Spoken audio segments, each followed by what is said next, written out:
बड़ी खबर आपको बता दें, इस वक्त सामने आ रही है। थोड़ी देर में प्रधानमंत्री आवास पर सीसीएस की अहम बैठक होने वाली है। गृह मंत्री अमित शाह सीसीएस की बैठक के लिए पहुंचे हुए हैं। प्रधानमंत्री मोदी की अध्यक्षता में ये बैठक होगी। सीसीएस की बैठक में तीनों सेनाध्यक्ष भी मौजूद रहेंगे। एनएसए अजित डोभाल भी बैठक में मौजूद रहेंगे। रक्षा मंत्री, विदेश मंत्री, वित्त मंत्री भी बैठक में शामिल होंगे। ये बड़ी खबर आपको बता दें। प्रधानमंत्री नरेंद्र मोदी, जिन्होंने पहलगाम में हुए आतंकी हमले की वजह से सऊदी अरब का दौरा अपना कम करते हुए वो बुधवार को ही दिल्ली आज ही यानी लौटे हैं वापस, और उनकी अध्यक्षता में आज ही सुरक्षा मामलों की कैबिनेट समिति यानी सीसीएस की ये बेहद अहम बैठक होने वाली है। सरकार का इस पर क्या रुख रहता है, क्या एक्शन लिया जाता है, क्योंकि पूरा देश एक तरीके से इंसाफ की मांग, बदले की मांग कर रहा है, तो सरकार क्या कदम उठाती है, इस लिहाज से ये सीसीएस की बैठक बहुत महत्वपूर्ण रहने वाली है। तीनों सेनाध्यक्षों की मौजूदगी में बैठक होगी। सुरक्षा सलाहकार अजित डोभाल इस बैठक में मौजूद रहेंगे। थोड़ी देर में शुरुआत होगी इस बैठक की। कुमार गौरव हमारे साथ जुड़ रहे हैं, हमारे सहयोगी। सीधा रुख करते हैं। कुमार, क्या जानकारी मिल रही है, और ये बताइए, क्योंकि कुमार देश में जो माहौल है ये सरकार तक को पता है क्या स्थितियां हैं, और पूर्व सेनाध्यक्ष जो है वो तक, आर्मी जो ऑफिसर्स रहे हैं वो तक ये मांग कर रहे हैं कि नहीं अब बहुत हो गया, अब तो सिर्फ एक ही है कि इंसाफ हो और सीधा सीधा अटैक हो, गुनाहों का हिसाब हो। सरकार किस हद तक जाने की मूड में है?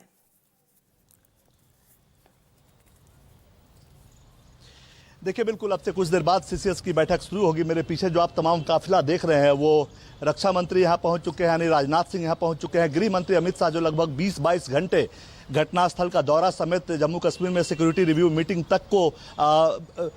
तक में शामिल होकर लौट चुके हैं, और वो सबसे पहले यहाँ पहुंचे हैं। माना जा रहा है कि वो जो ग्राउंड रियलिटी है, ग्राउंड पे जो स्थिति है, क्यों घटना हुई, कहाँ चूक हुई, क्या दिक्कत हुई, क्या आगे परिणाम हो सकते हैं, क्या एक्शंस लेने चाहिए, ये तमाम रिकमेंडेशंस जो हैं वो प्रधानमंत्री को बैठक शुरू होने से पहले ही ब्रीफ कर देंगे। इसके अलावा आज लगभग 2-3 घंटे के आसपास तक बैठक चली रक्षा मंत्री के साथ, तीनों आर्मी के जो तीनों सेना के जो चीफ थे उनकी, और वहाँ पे एनएसए भी मौजूद थे। उसके बाद लगभग 2 घंटे तक एनएसए की बैठक प्रधानमंत्री के साथ चली है। और जैसा कि आप जानती हैं, प्रधानमंत्री अपना ट्रिप जो है वो कट शॉर्ट करके सऊदी अरबिया का यहाँ अहले सुबह पहुंचे थे, और आते वक्त ये भी ध्यान रखा गया कि पाकिस्तानी एयर स्पेस का इस्तेमाल न करके अल्टरनेटिव रूट से वो दिल्ली पहुंचे हैं, और एयरपोर्ट पे ही उन्होंने विदेश मंत्री, विदेश सचिव और राष्ट्रीय सुरक्षा सलाहकार के साथ बैठक की।